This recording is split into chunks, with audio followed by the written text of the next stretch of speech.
Good afternoon, everyone. My name is Soong. I'm going to be introducing my group, the IT Monkeys, and our Timekeeper application. Here we have our GitHub organization that we linked our repository for our application. It's named Timekeeper. We're going to start with our scope of work document.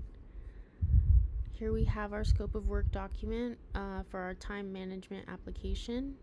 I'm going to be the project leader, followed by my project manager, Tobias Cash, and my two team members, Jesus Ramos and Isaac Allen.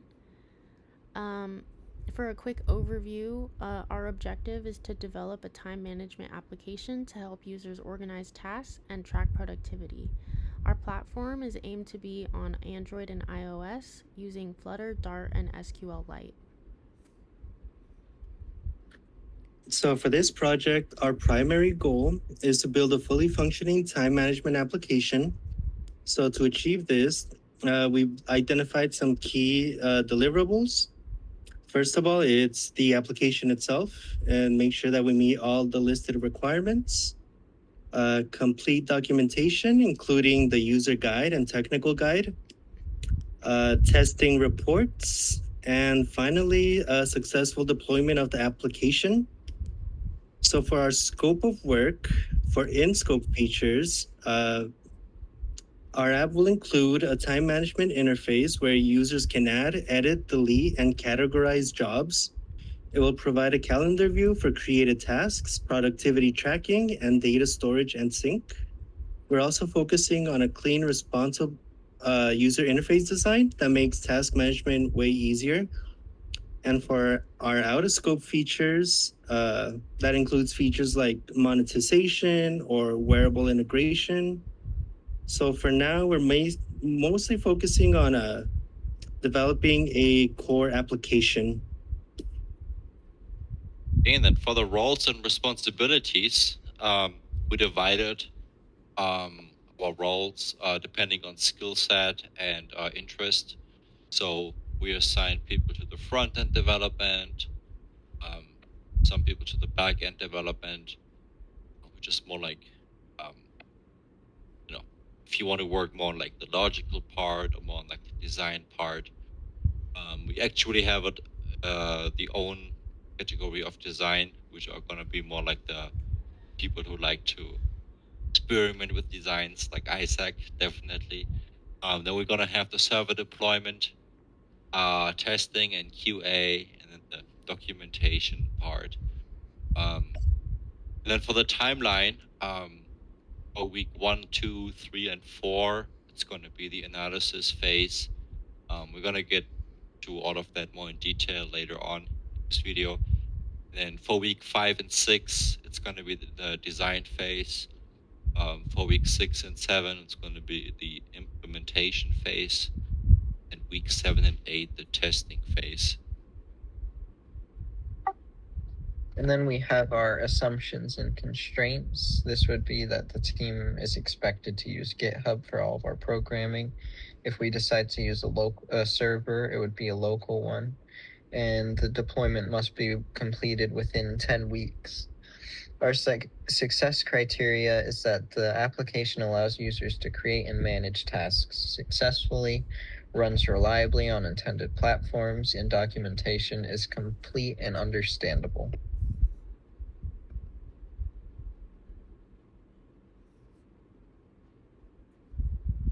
And this is our problem definition, where we speak about how most contractors keep track of their hours in ways that are messy and unreliable. Some write down on paper, other type into spreadsheets, but a lot of people just text their hours to their boss. This can cause problems. Workers sometimes forget to clock in or out, hours get miscalculated, and supervisors spend too much time calculating and fixing everyone's timesheets. So in short, the problem is that there isn't a simple way to keep track of time for contractors that's quick and easy to use that they can send to their bosses. All right.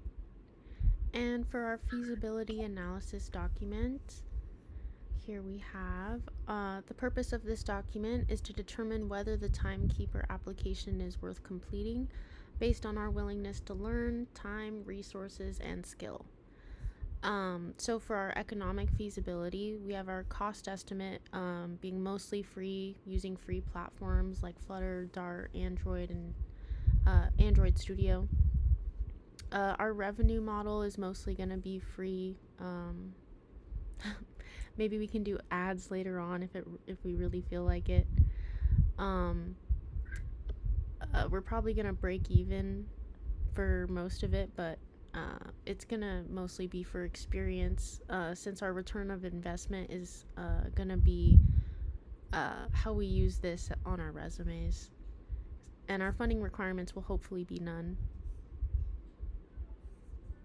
So for our technical feasibility, our chosen technology stack includes Dart and Flutter, using Android Studio for development with web hosting.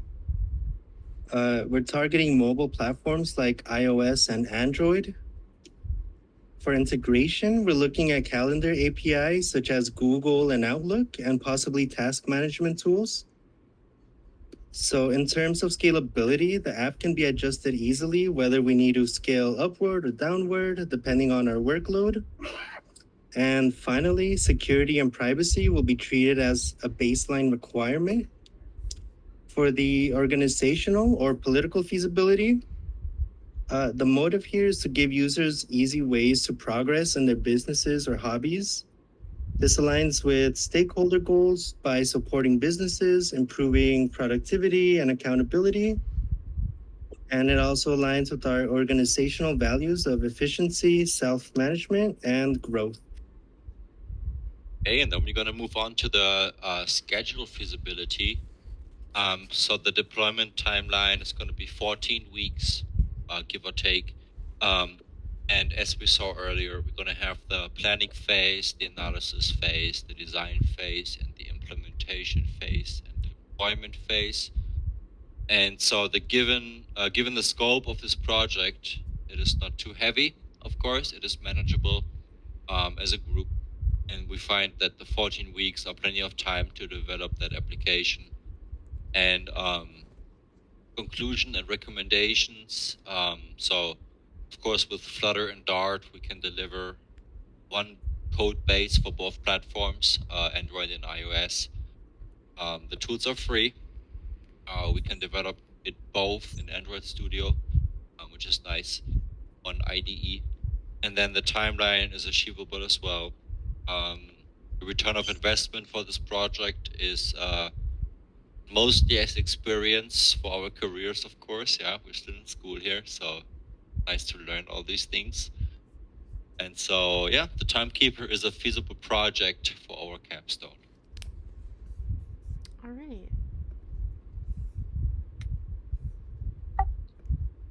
And then for our Gantt, PERT, and work breakdown structure charts, we chose to use Project Libre just because it was easier. So the first thing in our Gantt chart is project selection, which was brainstorming and having a project selection meeting. And then the PIP deliverables, which is what we're doing now. So create the problem definition, the scope of work document, feasibility analysis, and these three charts. And then for our analysis phase, we are going to start gathering our client info, identifying our project requirements, and research existing commercial software like our own. After that, we're going to go into creating our traditional and UML models. Those include event tables, ER diagrams, DFD pseudocode, use case diagrams, domain class diagrams, system sequence diagrams, activity and state chart diagrams. After that comes the design phase, where we basically create design class diagram, complete database dictionary, complete database schema, user interface wireframe, design interface, create a package diagram, and API design. And then for development, we're basically working on front end and back end development.